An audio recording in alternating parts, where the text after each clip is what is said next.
Hello, ladies and gentlemen. Welcome back to another Divine exclusive video. So, today, the topic is chosen ones have divine protection. And what I mean by divine protection is I'm not talking about actual, like, physical protection. I'm not talking about, you know, like having a bulletproof vest or having some type of bouncer or having something to, like, when I say divine, I mean like a non-physical, non-tangible level of protection, a hedge, guardian angels who protect them, spiritual angels who protect them, their ancestors, the universe. See, the chosen ones, since they're given an assignment that's bigger than themselves, that encompasses, you know, their environment, that encompasses others around them, since their purpose and their mission involves so many other people, the not just spiritual realm, but the universe will do what it can to protect those chosen ones. So there's four ways that they have this because the universe understands, of course, the spirit realm, God understands that this chosen one must be protected. And even though the chosen one, they face a lot of, hard, you know, trials and tribulations. They face, betrayal, pain, heartache. Even though they go through all that, even though they get a lot of spiritual attacks, they still have divine protection. So, see, the thing is, God doesn't allow someone to go through anything that He hasn't given them the strength to overcome. So the fact that they're going through it, and that's what chosen ones should understand. If you're going through something that's tough, even though it feels like you can't get through it, that should indicate how special and how much God has for you. The more stuff you go through, the more that that God has for you. It's kind of like, the phrase more money, more power. The more money you have, the more problems you have. Well, the more anointed you are, the more attacks you'll get. The more chosen you are, the more opposition you'll have, the more adversity you'll have. So they have divine protection as it relates to their physical and emotional capacity. So these are the four things. So they have spiritual shield against harm and spiritual curses. So when people try to attack them with spiritual attacks, they, even though the emotion may not be comfortable in that moment, they have ancestors, they have guardian angels that still makes them feel a certain type of way. It's kind of like chosen ones can be attacked spiritually. They can be attacked by others. Others can try to belittle them, but they just have this something in their spirit that just allows them to bounce back. It's like every time they have a negative experience or they have a negative emotion, they have a spirit inside of them that causes a positive one. So it's like in the Matrix when Neo was getting shot. Like once he kind of had that spiritual awakening at the end of Matrix One, when the bullets came, and at a certain point, like at first the bullets hit him, and then once he had that spiritual awakening, it's like they stopped. They came to him, and then all of a sudden he's like, "These don't have no power over me," and they just dropped. That's kind of like similar to the protection that the chosen ones have. It's like everything that's meant to destroy them and take them out, the ancestors and guardian angels get in the way because they understand that there's a higher purpose. There's a mission that still has to be completed. When God has a mission for anyone, He's going to put a protection around that person when He has a special mission that involves other people, because God is going to make sure that His deeds are done through His vessels. So if you're someone who does any type of service, or you serve for God, you do anything, He's going to keep that protection to make sure everything goes out in His name.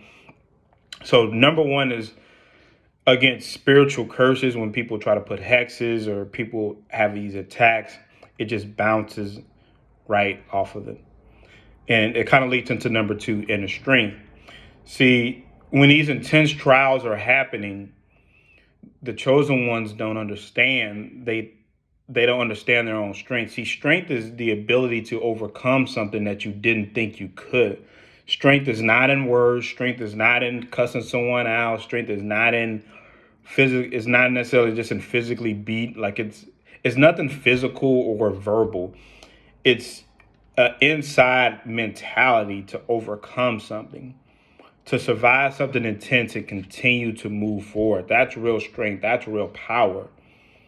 Power isn't loud. Power is momentum. Power is motion. Power is consistent. And so is strength. So chosen ones can survive intense trials because of that inner strength. And that inner strength gives them the protect as part of that protection. It's like God looks at it like, okay, you can't handle it, so I'm going to give you the strength to carry it. He understands when you're going through burdens. So chosen ones, when you're going through all this and you're thinking you can't do it, you're not supposed to do it all your strength. This is when God always steps in when you've done what you can. That's why I always say, do your part. Whatever it comes down to, do your part in everything in life. People always blame God, but a lot of people don't do their part. So you do your part. You survive these trials. You survive these hardships. You survive these betrayals, and God will give you that inner strength. So that's another part. That inner strength is not just surviving the trials, it's bouncing back. So the inner strength is not just surviving the trials, but bouncing back in a way that it doesn't even affect you moving forward. Like you're just, you know, you're just a new person. You're just, just like when you play a game, if you play like an adventure game, the character dies and as soon as they respond back, they're 100%. So that's how it is for the chosen ones. It's like the attacks happen, but they find that inner strength, and then they given to them from the spirit to just bounce back. So number 3, this is the way that the chosen ones have divine protection, is isolation. Now I know you're going to be looking at me like, what the hell? Wouldn't you be weak because you have less people around you, or you have less help? But isolation actually makes you the strongest. And there's nothing wrong with connection. There's nothing wrong with, I'm not saying, just hate the world and just be by yourself and just be this bitter, miserable person. I'm not saying anything like that. But isolation is when God removes the people who are using you and benefiting off your life, and he removes them from your life to protect his purpose, to protect them. Because if you have a level of success, or if you're in your purpose, or you're doing something meaningful, and you have people, see, sometimes it's kind of hard to understand who's with you and who's against you, especially if you're someone that's always been self-sufficient. You've never been at rock bottom. You never had financial struggles. You've always been on a good high. Like, it's hard to find who's really against you, who's not, when everything is going perfect for you. So what God will do is he will put you in a season where things go wrong for you, to test the loyalty of others around you. And then you'll see, like, damn, these people really don't have my back. So as he raises you back up from that low place and you're isolated, then you're like, and then once you realize, like, damn, okay, God brought me out of this, I really didn't need these people to begin with. So, and then it's like, thank you, God, because if I didn't go through this, if I didn't go through this isolation, if I didn't go through this state of me being in this low place and things not working out for me, I would have never known the true motives around of how other people feel about me. So divine protection, as in protecting you from someone that could sabotage your success, sabotage your purpose, your future, your plans, your goals, your dreams.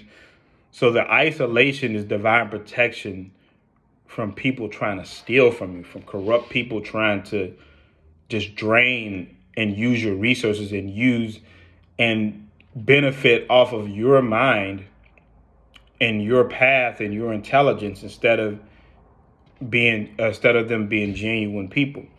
So the isolation is another part, because you find out that you really don't need a lot of people that you think you need.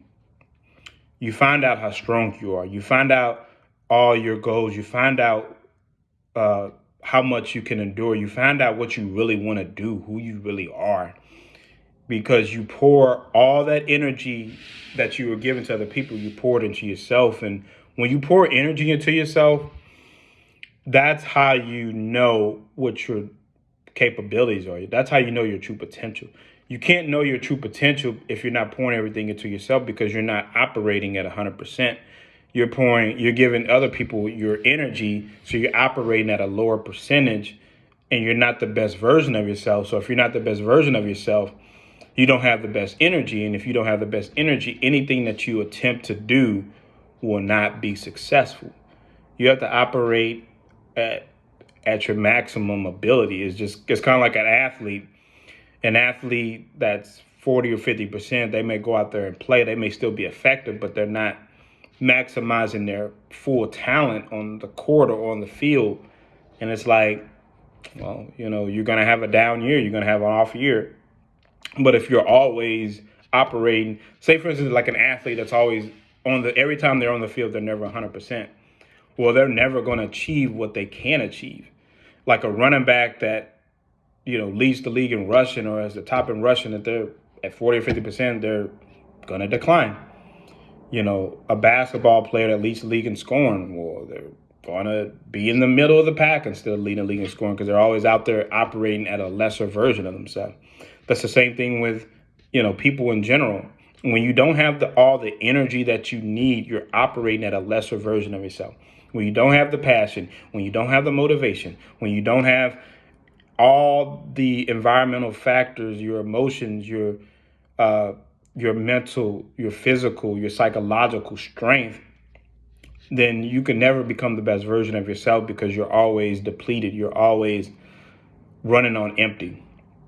So isolation is another form of divine protection. Number 4, and this is actually going to shock a lot of people, rejection. Rejection is actually a part of your divine protection, because and I'm not talking about just people. I'm talking about closed doors. I'm talking about opportunities, and also, people. So rejection.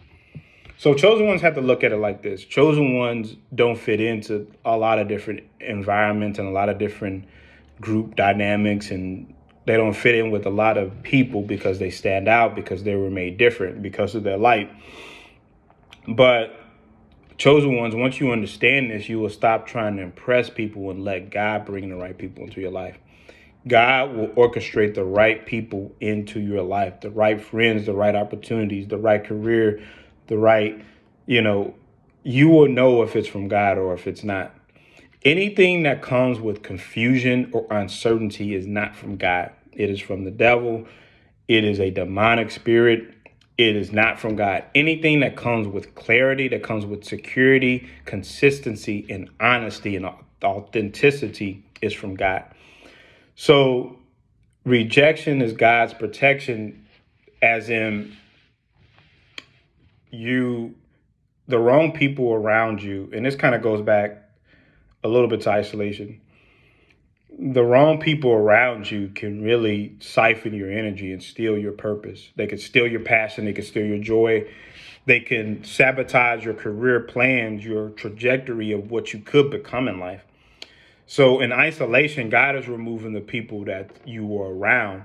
But rejection is also God removing people, certain new people that you're trying to form with, that God's like, okay, I know that person isn't right. That person is just like all these other, you just left all these other toxic people behind. And God's looking at you like, you may not see it, but I know that this person is just like all these other people you left behind. See, once you leave a certain type of people behind, you cannot go back. Chosen ones, once you get to a spiritual awakening, once you get to a certain level, you cannot go back. You cannot look back. You cannot go back to the people that you left. You cannot look back or be around certain environments or certain habits or certain peoples or certain things. You can't. That's the only way to sustain a new life. You can't sustain a new life going back to old patterns. You're going to sabotage your success. You're going to, because those people, you got to look at it like this. God is doing all these things to bring you into a new level.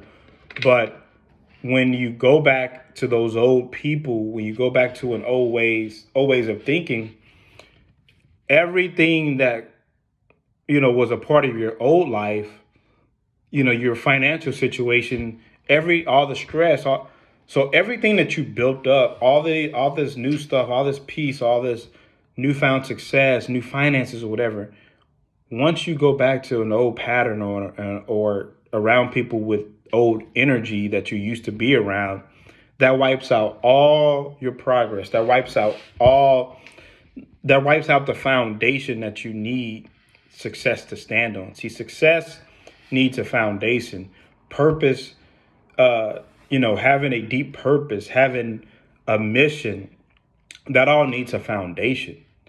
That needs a strong, solid foundation to stand on, because it's just like us, a house during a storm, you know, and no disrespect to anyone in trailers, but a trailer is the first thing to go, when strong winds, a tornado. So, but a house that doesn't have a strong foundation, just like a person who's trying to build something on a weak foundation or a old mindset or weak mindset, the success will not last. The mission will not last. The purpose will not last. So, you can't, the rejection is to stop you from going back.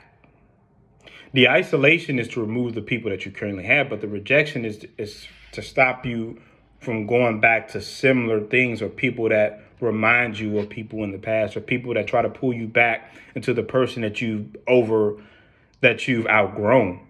You've outgrown that person. You don't need to go back to that person. So that rejection is God looking at it like, yeah, I know this person is just like all the people that you've elevated from. You cannot go back. When you build a new life, you cannot go back. Do not go back. So these are the 4 signs chosen ones have divine protection. They have a spiritual shield against spiritual curses and attacks. They have inner strength. They're isolated, and then they receive rejection, healthy rejection, like the good rejection, like, it's people that do you no good. So please like, subscribe, share, feel free to comment, and y'all have a blessed day.